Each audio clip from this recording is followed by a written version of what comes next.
American people have the counsel to slow the spread, just like you all did here in Florida this summer. We're going to protect the vulnerable. We're going to save lives. And with Joe Biden talking about shutting down our economy, under President Trump, we're opening up America again. You know, in the last 5 months, after losing 22 million jobs at the height of this pandemic, we've already seen 11.5 million Americans go back to work, including more than 630,000 people back on the job right here in Florida.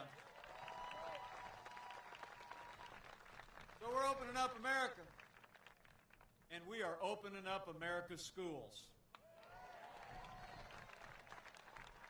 We just announced a few weeks back we're distributing 100 million rapid tests to school nurses and administrators all across America, making it possible that everywhere in this country we can get our kids back in the classroom where they belong and keep them there safe and sound.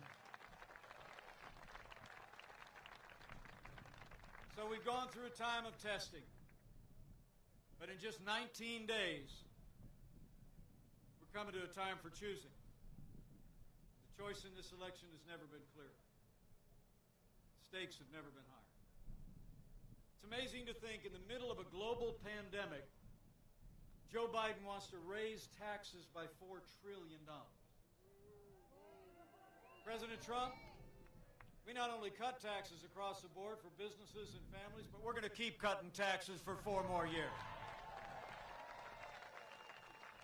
Joe Biden wants to bury our economy under an avalanche of red tape. The president had to remind him in that presidential debate that he supports the Green New Deal. Seemed like he forgot.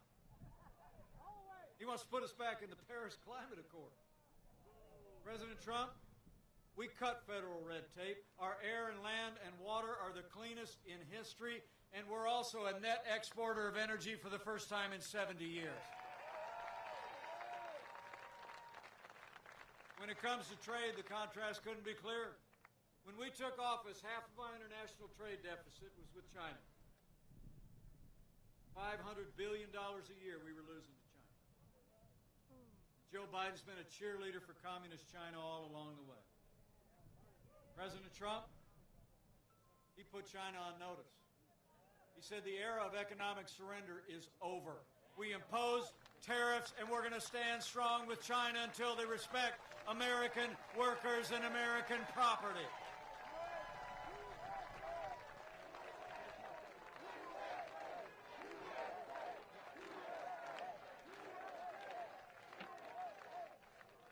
And you all remember NAFTA, signed in 1995. Where I come from, up in the heartland, we literally saw entire communities shuttered as factories closed. Jobs moved south of the border and overseas. It's true. 60,000 factories were closed in all the years since NAFTA. And the last administration was about to give up on manufacturing, remember? They said, "What magic wand do you have?" Well, we didn't need a magic wand. We just needed President Donald Trump in the White House. NAFTA is gone. The USMCA is here to stay, and it's a win for Florida. It's a win for Florida workers and Florida agriculture. Amazing. You know, the people of Florida deserve to know that Joe Biden's running mate, Kamala Harris, actually was one of only 10 senators to vote against the USMCA, even though it was a huge win for agriculture in this state, a huge win for manufacturing. Kamala Harris said the USMCA didn't go far enough on climate change. She actually put her radical environmental agenda ahead of American jobs, and Florida jobs.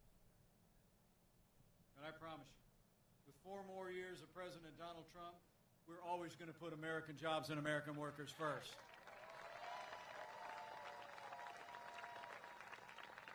You know, when you look at their agenda, it's clear. Joe Biden would be nothing more than a Trojan horse for the radical left. It's true. Now, Joe Biden says that democracy is on the ballot, whatever that means. But I think our economic recovery is on the ballot. Law and order are on the ballot. But I think all the freedom-loving people gathered here and your families know that there are things much more foundational and much more fundamental that are on the ballot. You know, in this election, I think it's not going to be so much whether America ends up more Republican or more Democrat, more conservative or more liberal, more red or more blue. I think the choice in this election is whether America remains America.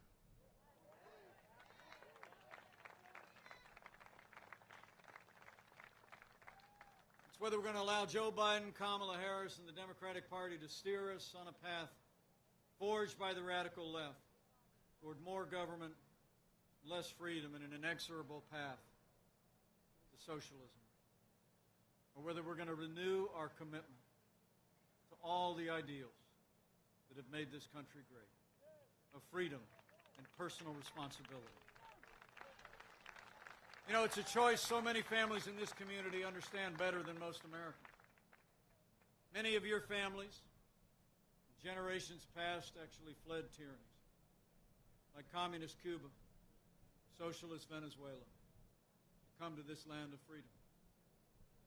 You've heard tell, and some of you have seen, the aftermath of the empty lies of those who would promise a free lunch, who would advance more government and less freedom. You've seen the end of the road where the leftists want to take us in America. And you also know the price that the heroes remembered at Memorial Cubana paid to stand for freedom. It's humbling for me to stand here today with this grand memorial behind me, to think of heroes like Carlos Costa and Mario de la Pena.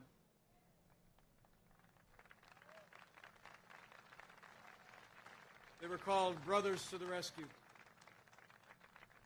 In 1996, they loved freedom so much.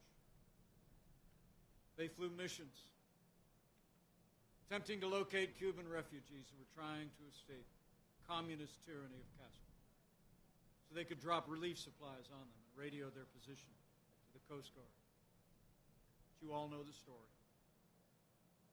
Their mission of mercy was cut short when they were shot down over international waters by Cuban fighter jets. They were sons of Cuba.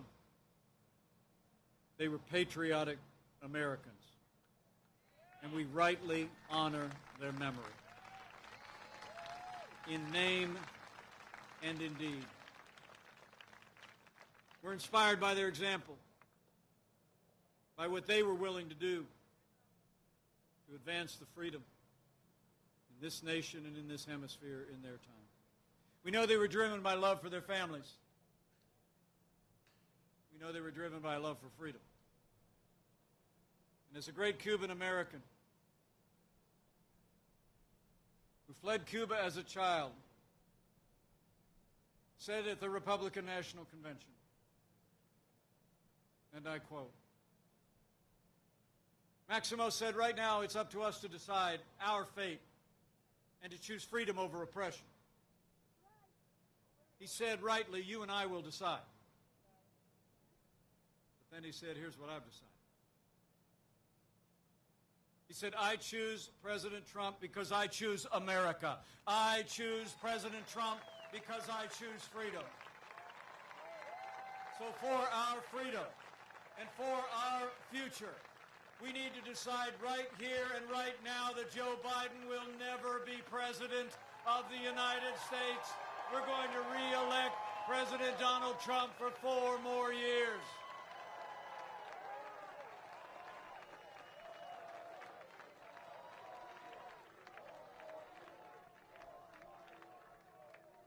I want to thank you all for coming out today.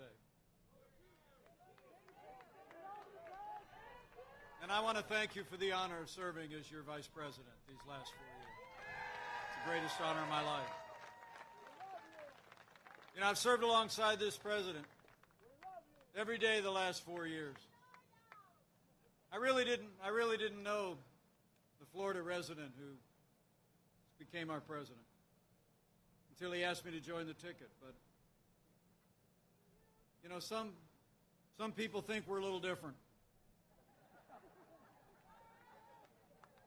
But actually, we've gotten to be very close friends. And I can tell you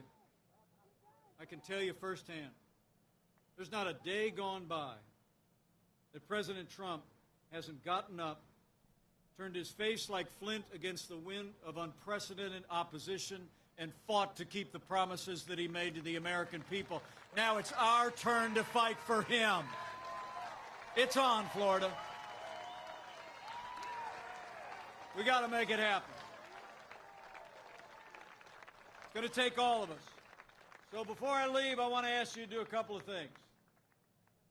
First, before these 19 days are out, I need you to vote, Florida. I need you to vote for 4 more years of President Donald Trump in the White House. I checked on the way here. Early voting starts Monday, October 19th.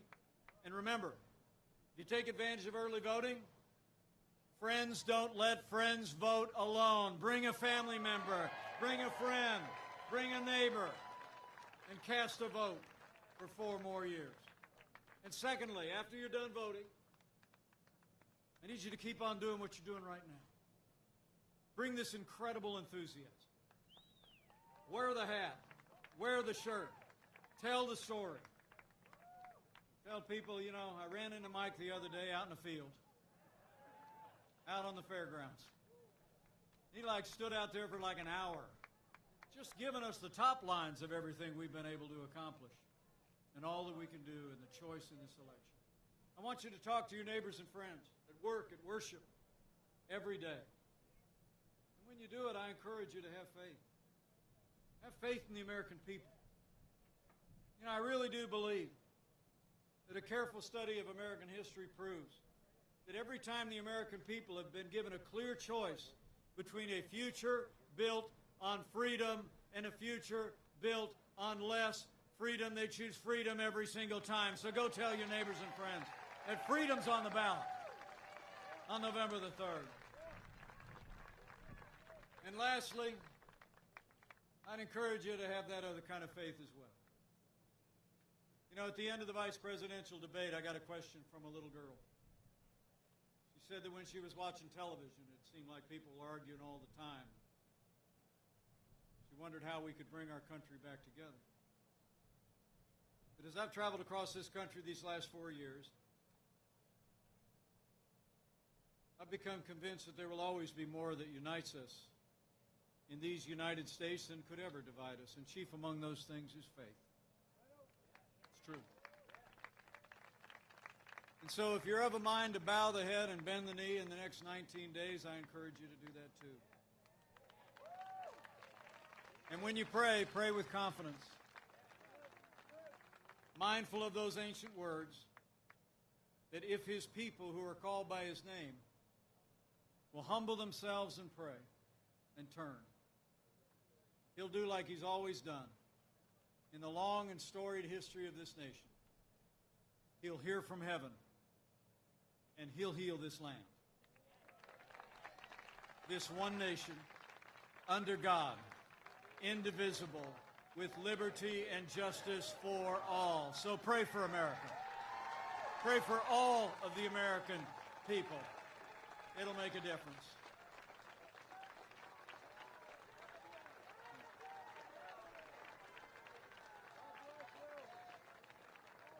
So men and women of Florida, time's wasted.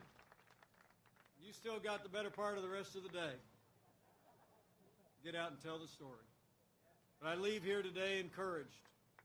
I just know that if all of us do all that we need to do across the Sunshine State and all across this country, in every hour that remains between now and Election Day, we're going to have a great victory all across Florida and all across America. We're going to make Florida and America stronger than ever before. We're going to make Florida and America safer than ever before.